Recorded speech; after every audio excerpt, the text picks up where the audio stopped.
দুর্গাপুজোর রেশ কাটিয়ে উঠতে না উঠতেই একটার পর একটা পুজো তো লেগেই আছে। বহরমপুরে প্রতি বছর এই সময় হয় ভৈরব পুজো, আর 2 বছর আমার ভৈরব পুজোতে বহরমপুরে থাকা হয়নি, তবে এইবার ছিলাম, তাই ভাবলাম ঠাকুরগুলো একটু দেখে আসি। এখানে কিন্তু ছোট বড় মিলিয়ে অনেকগুলোই পুজো হয়, আর রাস্তাতে তো ভিড়ে পা ফেলা দেয়। প্রথমে চলে এসেছিলাম নতুন বাজারে, এখানে কৈলাস পুজো হয়। শিব পার্বতী এখানে সপরিবারে বিরাজমান। আলপনাগুলো এত সুন্দর করে দেওয়া হয়েছিল, এই আলপনাটা তো আমার বেশ পছন্দ হয়েছে। আর এখানে প্রসাদও দিচ্ছিল বোঁদে কাজু বাদাম। প্রসাদ নিয়ে চললাম আর একটা ঠাকুর দেখতে। মাঝবাজারে হয়েছিল দুটো পুজো, একটা হয়েছিল হনুমান ঠাকুর আর একটা হয়েছিল ষাঁড়ের ওপর শিব। দুটো দর্শন করে চলে আসলাম কালী মন্দিরে।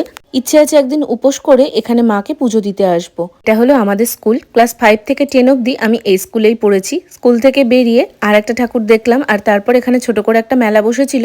মেলার ভেতরটা একটু সময় ঘুরলাম, আর এটা দেখলে তো ছোটবেলার কথা আমার আজও মনে পড়ে যায়। এরপর হনুমানজিকে দর্শন করে খেলাম ফুচকা। বাকি পার্টটা নিয়ে খুব তাড়াতাড়ি আসছি। আজকের মতো